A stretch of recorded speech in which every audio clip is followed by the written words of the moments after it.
You know, when I finally stepped into retirement at the age of 65, well, I thought I had it all figured out. After spending over 4 decades as a high school history teacher down here in Beaufort, North Carolina, raising a family and always being on the go, I looked forward to the quiet, the peace, the freedom. But Lord, the truth is, that silence came with a weight I wasn't expecting at all. Without the bell schedule, the busy hum of a full house, or that daily purpose I once had, some days felt long and empty. Real empty. I know I'm not the only one. My wife Mary used to say, "You'll go crazy without those kids to yell at." And, well, she was right. She passed 2 years ago, and that made the quiet even louder, if you know what I mean. But here I am, 70 years old now. And I can say with full honesty, retirement is not the end. It's not a slow fade into the background. It's a new beginning, a new chapter. And like any chapter worth writing, it deserves care, intention, and heart. In this video, I just want to share 9 habits that helped me rebuild a life of health, peace, and quiet joy, one day at a time. These aren't theories from some fancy book.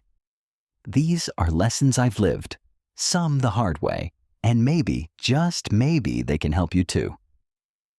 Habit 1. Eat mindfully, eat simply.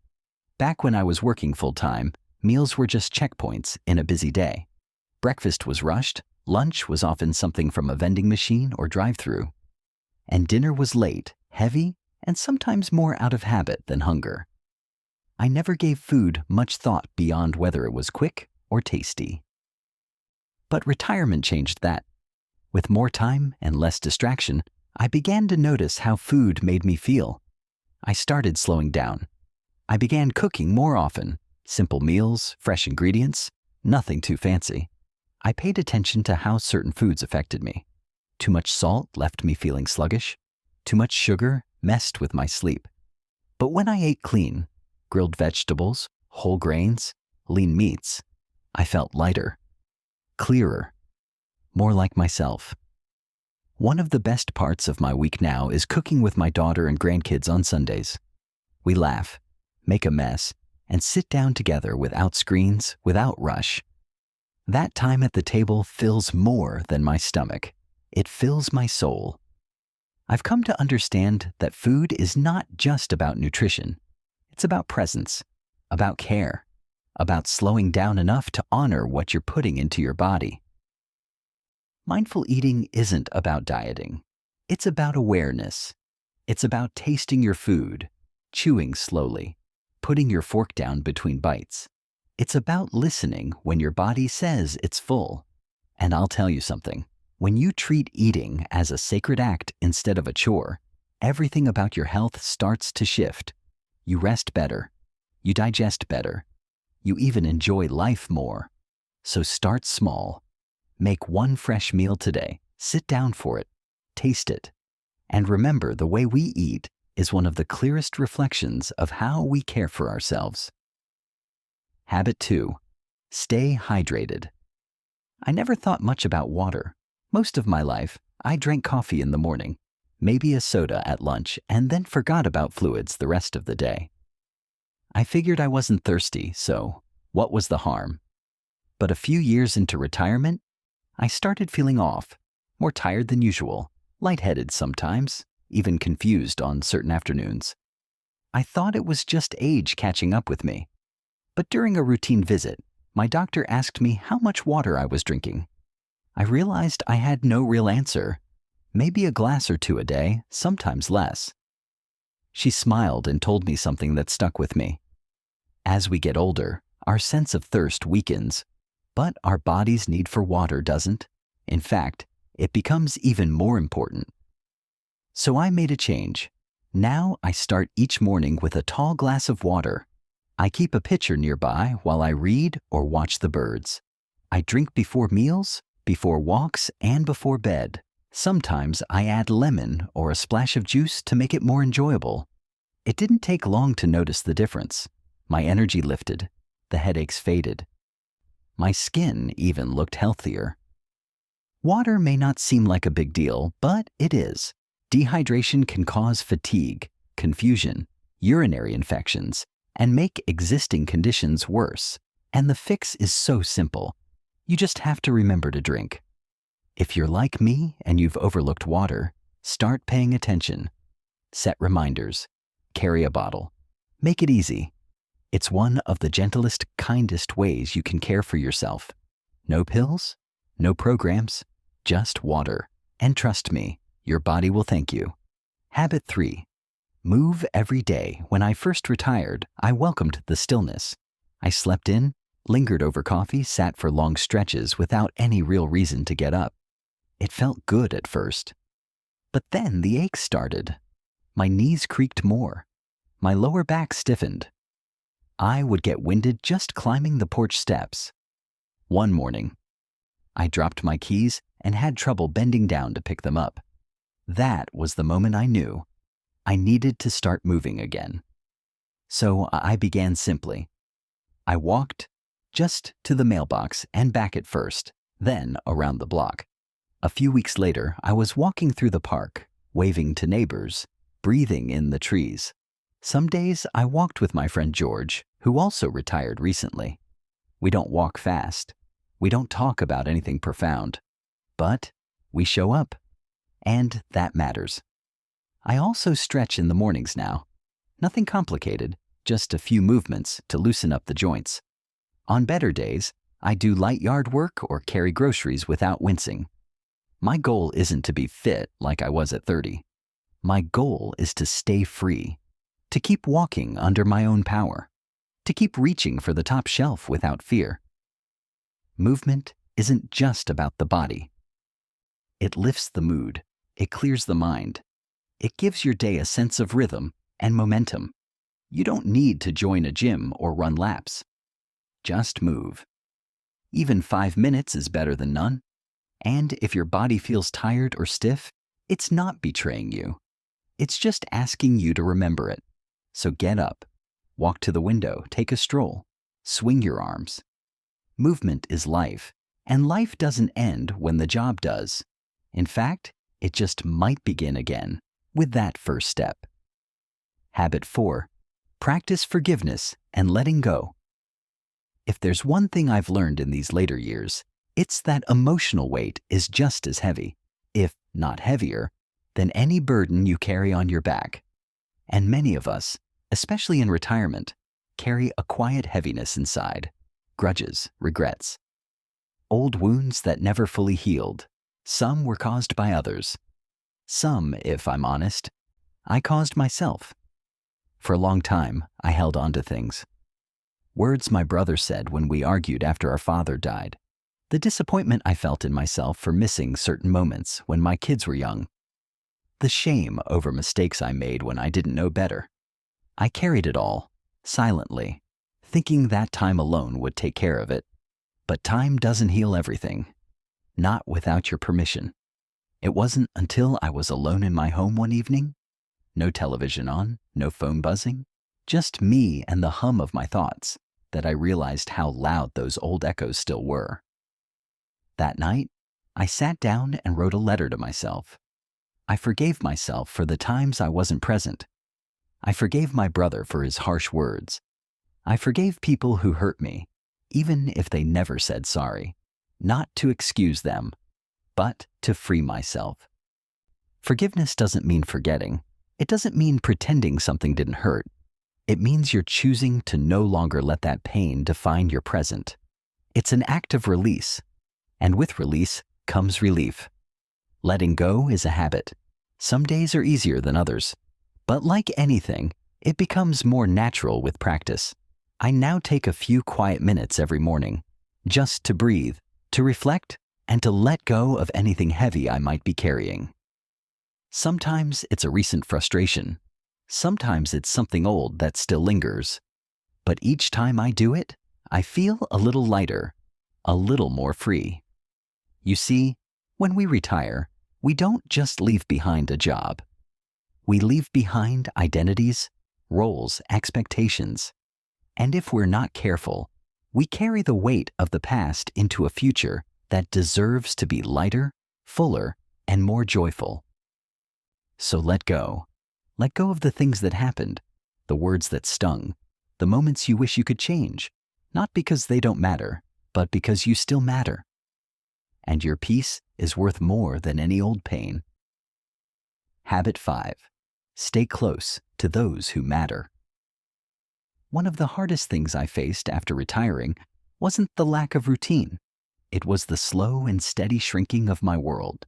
People got busy, friends moved, the office chatter was gone, the kids had their lives. Some days, the house felt too quiet, and the silence, while peaceful at times, also had an edge of loneliness I hadn't expected. That's when I realized relationships don't maintain themselves, especially not in retirement. If you want to stay connected, you have to show up, you have to reach out, and that's exactly what I began to do. Now, every Wednesday, I call my son. We don't always have long conversations. Sometimes it's just a check-in, but it matters. Every Sunday, my daughter and the grandkids come over for lunch. We eat, laugh, tell stories. I always look forward to those messy, beautiful hours. They bring life into the house again. I also make time for neighbors. There's Ms. Allen across the street. She's 83 now and still bakes the best peach cobbler I've ever tasted. Once a week, I drop by to check in. Sometimes we sit on her porch and talk about nothing in particular. Sometimes we just sit in silence. Both are enough. And my best friend Daniel, he lost his wife 2 years ago. We meet every Thursday morning for coffee. We don't always talk about grief or aging. Sometimes we just talk about baseball or the price of eggs. But that companionship keeps both our spirits lifted. What I've learned is this: you don't need a large social circle. You just need real connections. A few people who know your heart, who remember your stories, who ask how you're really doing and care about the answer. Staying close to those people is not just a habit. It's a lifeline. So if you're feeling distant or disconnected, don't wait for someone else to make the first move. Reach out, call, write a letter, invite someone over. Be the one who shows up. Because in this season of life, love and connection aren't luxuries. They're essential.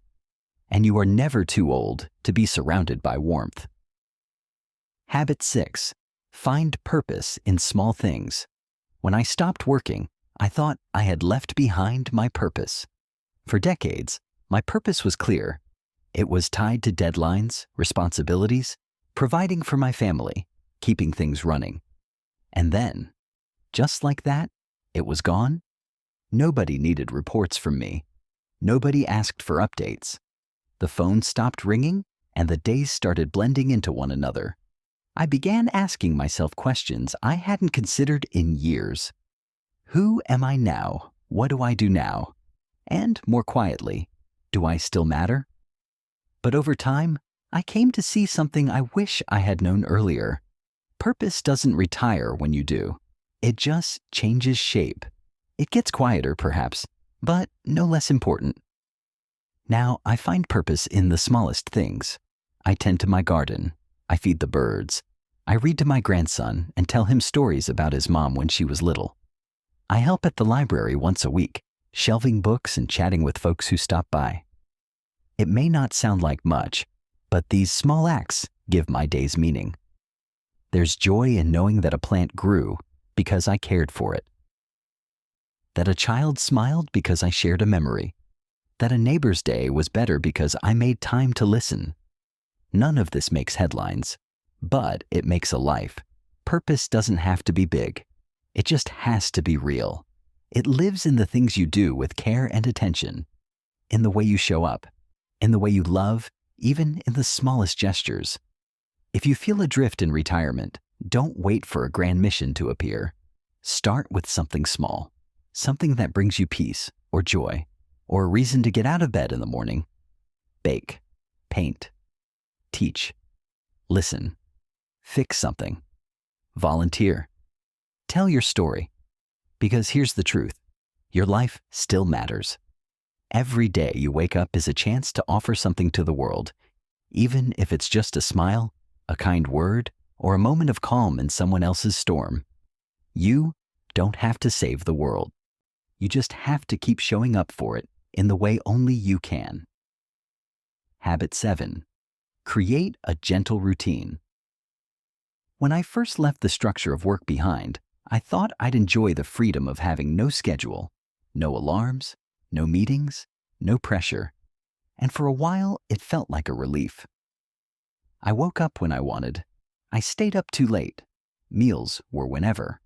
Days blurred into nights, and time became this open field with no fences. But after a few weeks, that freedom started to feel empty. Without a routine, I found myself wandering through the day, not physically, but mentally. I'd lose track of time, skip meals, stay in my pajamas until noon. At first, it felt like rest, but slowly it turned into restlessness.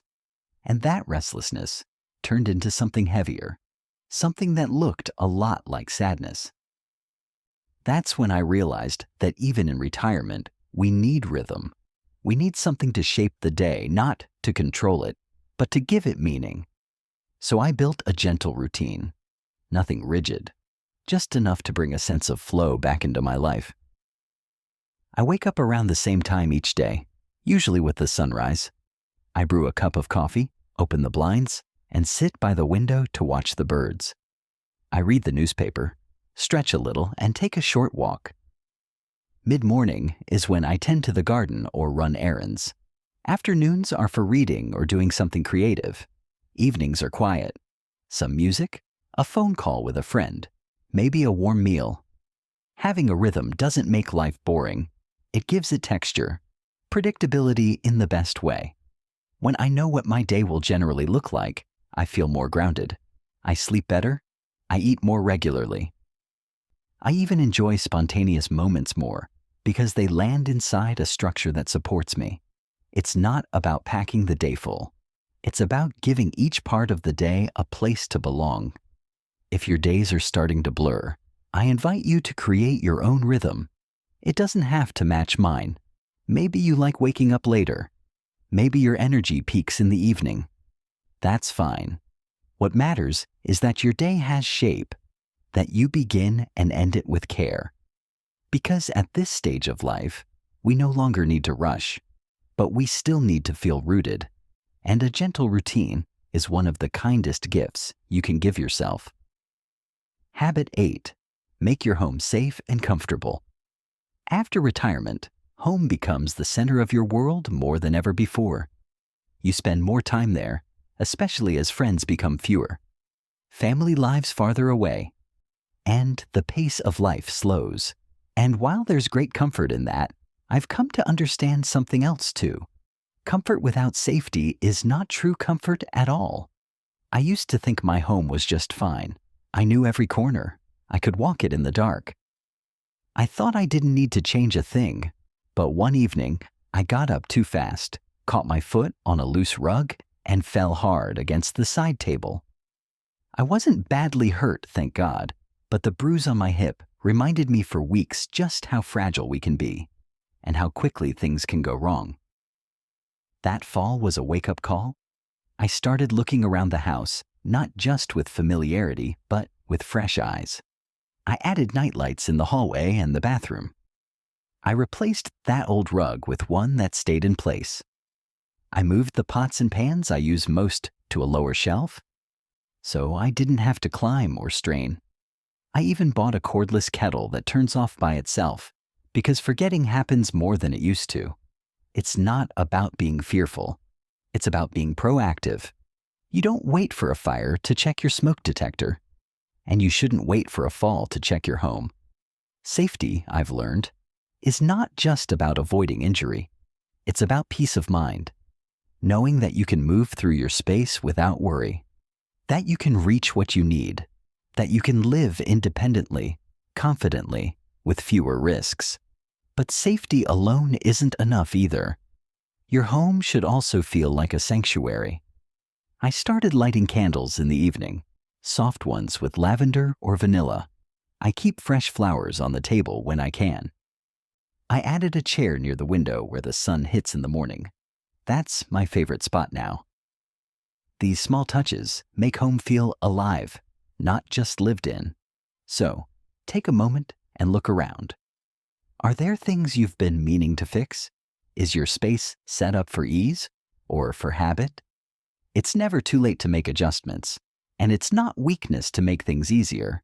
It's wisdom. Your home at this stage of life should support you. Physically, emotionally. Every corner, every shelf, every light should quietly say, you are safe here. You are cared for here. You belong here. Habit 9, see your doctor. Seriously. I'll be honest with you. There was a time when I avoided doctor's visits like they were the plague. Not because I didn't like my doctor. Not even because I felt fine. It was pride mostly. That old stubbornness that whispers, you're doing just fine. You don't need help. Just push through it. But age has a way of humbling you. Little things start to shift. You feel more tired after climbing stairs. You forget where you put your keys. Twice in one day. You wake up stiff, even after a full night's sleep. At first, I chalked it all up to just getting older. But the truth is, not every symptom is just age. Some things can and should be caught early. And many things, if treated on time, don't have to get worse. I still remember the visit that changed my mind. I was 70, and my daughter insisted I go in for a full checkup. I thought it was unnecessary. I felt fine, but I went anyway. Turned out, I had high blood pressure, nothing dramatic, but enough that if I hadn't caught it, it could have led to serious issues. My doctor gave me a plan. We made small changes. And within a few months, the numbers looked better. More importantly, I felt better. Since then, I've made it a habit, just like brushing my teeth or taking my walk. I go for checkups twice a year. I don't wait until something feels wrong. I track my numbers, blood pressure, cholesterol, blood sugar. I get my eyes checked, my hearing tested, my skin looked over. And it's not about fear. It's about prevention. It's about responsibility to myself, to my family, to the life I still want to live. The thing is, regular checkups aren't just about catching disease. They're about building a relationship with someone who knows your body almost as well as you do. Someone who sees patterns, who can notice changes that you might miss. It's not just medical care. It's peace of mind. And here's the truth. No one likes to say out loud, taking care of your health means fewer emergencies, fewer rushed hospital visits, fewer moments where your children have to drop everything because something went wrong that could have been prevented.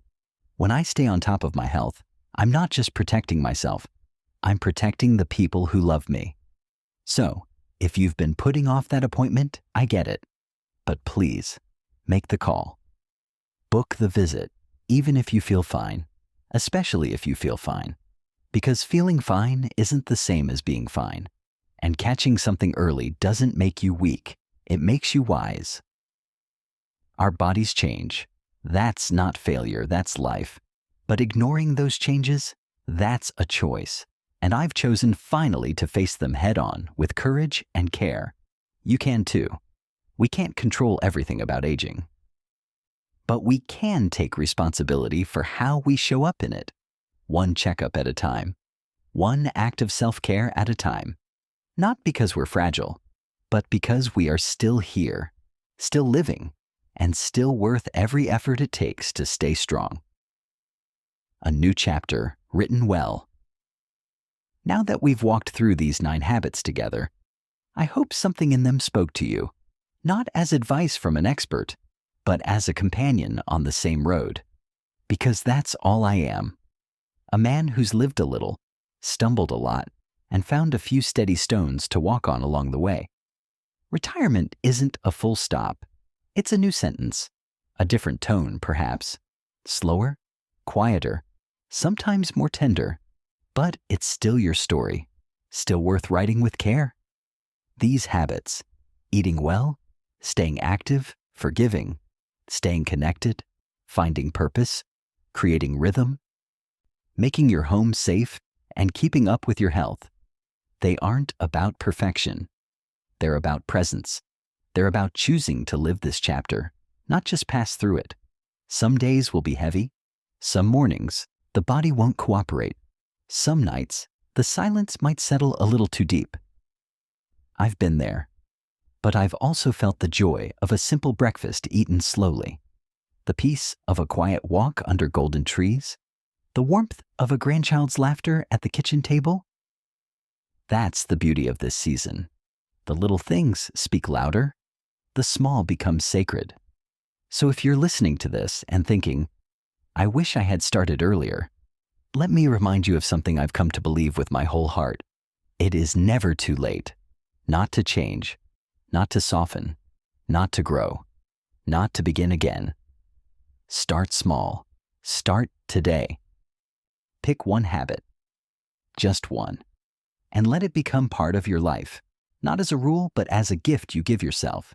Because this life, it's still yours, and you, my friend, are still here, still needed, still loved, still full of stories that matter. Thank you for spending this time with me. Take care of yourself. You've earned it.